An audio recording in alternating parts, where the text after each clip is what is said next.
Went 3 for 5 for 7 points after going only 5 for 27 on the season before that game. Well, 7 games before that Indiana game, he hadn't scored a field goal. You know, he had a free throw or two, but hadn't scored a field goal for 7 straight games. Has scored 7 points, 3 for 4 in his first start. Long jumper, no, and another. Get him around the basket. He is explosive and a great finisher. He is 3 for 3 tonight, 6 points and 3 rebounds, less than 6 minutes into the game. But Michigan State is so alert. They're inside that three-point line. They're going to have their heels on the three-point line, but not go out any further. Josh Oglesby with it, and off the bench for Iowa into Gabriel Olaseni. Not many others do. He talks about when he says they need to guard, they need to check, and when they need to block out, we need to cut out. That's got to be an Upper Peninsula thing. It's from some sort of Uper dictionary that nobody else has access to. Michigan State up 6, just about 9 minutes into the first half here in Iowa City. This is Dom Ewell, 6'8" freshman from Frankfurt, Germany, number 25 for the Hawkeyes. Tell you, Dan, I think Seth Greenberg has done, with so much equipment there, he's done a great job. He looks like, and they just dogged Michigan State right there and forced that turnover. And again, they're so long at so many different positions. Here's Forbes, about 6'4", defending Uthoff, who's 6'9". He's their 3-man. And he just looks right over him. You know, Forbes just can't get any pressure on him to really bother him. Uthoff free at the free throw line, left it short. He faded away on that shot. If he goes straight up, I think he makes that. Trice. Dawson tips it back out. Well, Brandon Dawson's just got another step on his ladder that the rest of the players just don't have. Yeah. It's the length of Uthoff against the athletic and leaping ability of Dawson. Costello averaging about 11 a game his last 7. Still scoreless tonight, but Valentine doing some great work on the offensive glass. And that's the one area where Aaron White needs to get stronger. His low base isn't that strong, so he got pushed out of the way by Valentine, who has a lower base.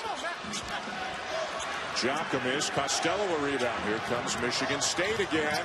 Dawson from Valentine, and all of a sudden it's a 4-point game. And Valentine got fouled on that play with no call. That's the way it goes on the road.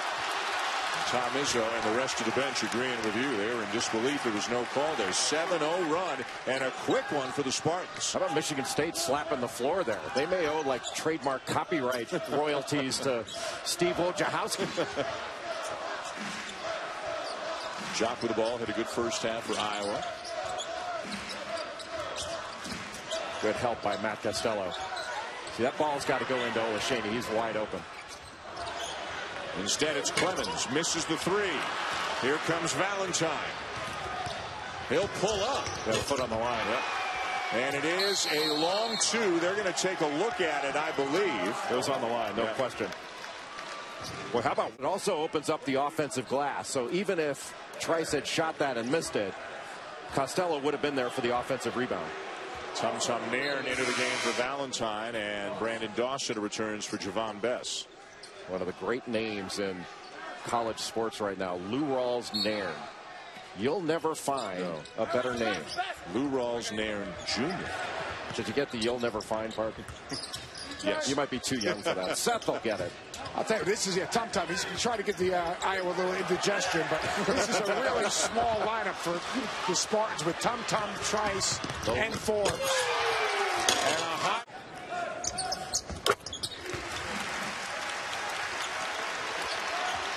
The 1 of 2 for Olaseni. The 1-2-2 3-quarter court pressure.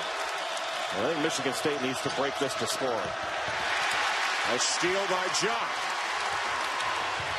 A lob for White, and that was Trice getting back, all 6 feet of him. Play 5-on-5 for 40 minutes. Your offense isn't going to be very good. You've got to get open court opportunities and play ahead of the defense.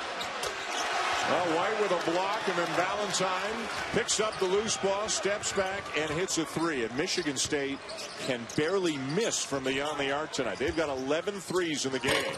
They've just taken Iowa's heart out in the second half. I mean, Iowa's looking tired right now, and they're taking, you know, that was a quick shot, and all of a sudden now they're going to play another 30 seconds of defense.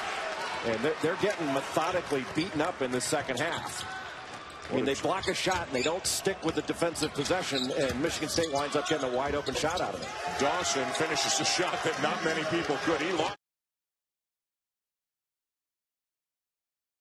Now Greenberg goes with a tum-tum indigestion joke. He'll be here all week, folks. It's a 2-drink minimum. Seth, you're better than that. I was waiting all game for that one.